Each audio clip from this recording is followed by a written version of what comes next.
Әфганстанның көньягындагы Кандахар шәһәрендә сугышчы дип шикләнелүче 3 кеше күзләү хезмәтләренә бәйле бер бинага һөҗүм иткән. Рәсмиләр әйтүенчә, иминлек көчләре һөҗүм итүчеләрне үтергән. Бу һөҗүм өчен җаваплылыкны Талибан үз өстенә алды.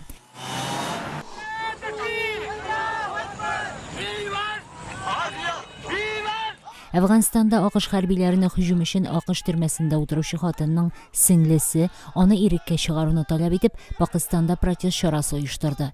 Фәүзия Сиддикый һәм башка демонстрациячеләр террорчылыкта гаепләнүче Афия Сиддикый гаепсез дип белдерә. АКШта белем алган Афия Сиддикый 2008 елда АКШ хәрбиләренә каршы ут ачуда гаепләнеп 86 ел төрмәгә хөкем ителгән иде.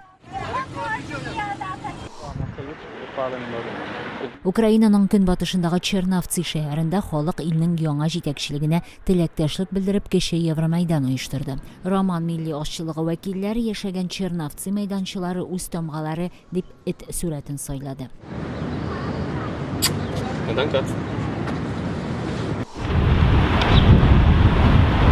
Петербургда либераль оешмалар активистлары Русиянең Кырымга интервенциясе мәсьәләсендә көнбатыш илләрен Мәскәүгә карата катырак булырга чакырды.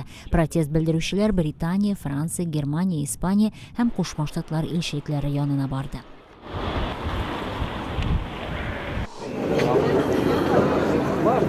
Кыргызстан башкаласы Бишкектә иректән мәхрүм ителгән элекке парламент рәисе Әхмәтбәк Килдебәковны яклаучылар парламент бинасы каршына чыкты.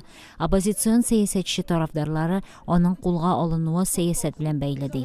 Килдебәков финанс җинаятләре кылуда гаепләнеп 2013 елның көзендә кулга алынган иде. Азербайҗан башкаласы Бакудагы бер сәүдә үзәгендә янгын булды. Янгын сүндерүчеләр утка күрше биналарга күчү мөмкинлеген бирмәде. Янгыннан үлүчеләр булуы турында хәбәрләр юк.